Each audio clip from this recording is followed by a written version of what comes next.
this is true, Chicago is a marvel of man's ingenuity. The Wrigley Building on Michigan Avenue was built in the 1920s, 30 years after Louis Sullivan and Daniel Burnham developed the steel frame structure, and in doing so invented the skyscraper as we know it today. Michigan Avenue's magnificent mile is home to the finest shops and stores of the Midwest. This is the heart of Chicago's.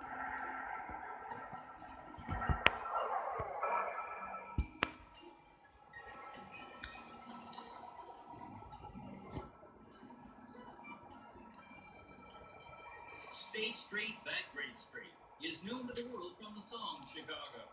State Street runs through the heart of the Loop, passing the city's best-known department stores.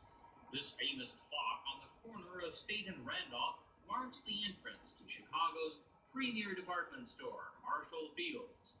Taking up an entire city block, this is Chicago's best-known store.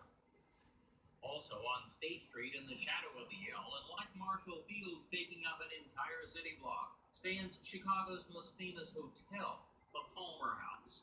Built over 100 years ago by Potter Palmer, this landmark of the Loop has some of the most ornate and elegant public spaces of the city. For the better part of a century, meeting friends in the lobby of the Palmer House has been a great Chicago tradition. Chicago is also a city of bridges.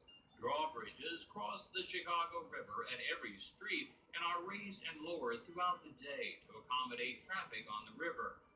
In a feat of engineering that shows man at his most arrogant best, city planners managed in 1880, through the installation of a lock and some clever hydraulics, to reverse the flow of the Chicago River.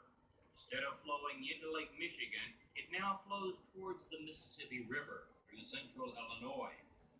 The bridge carries traffic and people.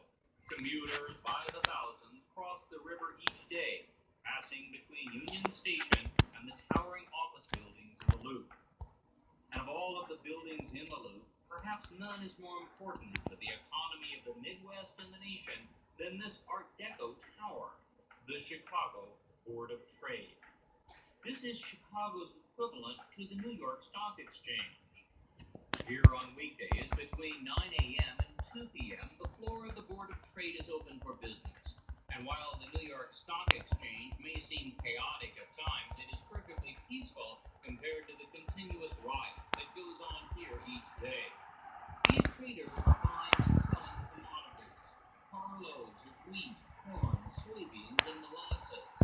They buy and sell existing commodities and futures on grain that has not only not been harvested yet, it hasn't even been planted. The level of noise is so deafening and the stakes so high that the traders use complex hand signals to coordinate their trades. The palm is facing the trader, he or she is buying. The palm is facing out, he is selling. Additionally, the jackets the traders wear are colors, patterns, and trims that are specific to each individual firm.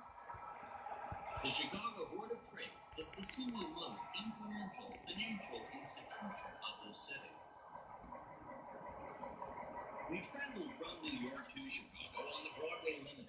After seeing Chicago, we'll be boarding the California Zephyr as we travel west to Salt Lake.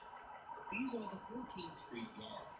On the near south side of Chicago, Amtrak manages the largest passenger train yards in America.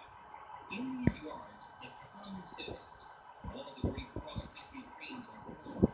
The consist is the term for the configuration of locomotives, mail, and baggage cars, as well as the diners, coaches, lounges, and sleepers that will be joined together to form each specific long-distance train.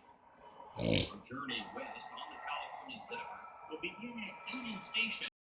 Built in 1926 on South Canal Street, Union Station is everything a great rail terminal should be. This is one of the busiest rail stations of America. Over 40 different long-haul trains, as well as 160 commuter trains, arrive and depart each day. Tens of thousands of people use this station every day.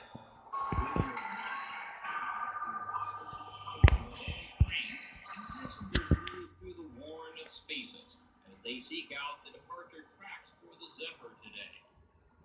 The California Zephyr is scheduled to depart at 3:05 p.m. from track 26, and the passengers assemble at 2:45 for the general boarding of the train. The conductor directs passengers down the platform, pointing them in the general direction of their individual coaches and sleepers. There is a sense of excitement here that only a great train can provide, a feeling that something exciting is about to begin. Two powerful locomotives and 17 stainless steel cars stand tall on the dimly lit platform, beckoning us to board for a great adventure only a grand cross-country train can provide. At 3:05, the engineer climbs in the cab of the front locomotive, and the conductor walks the platform one last time to ensure that all passengers and crew are on board. When all doors shouted down the empty platform, the whistle blows and the locomotive powers up, and the California Zephyr is underway on a journey west to the coast of California, carrying travelers across America as we set out to discover the world on board this famous boat.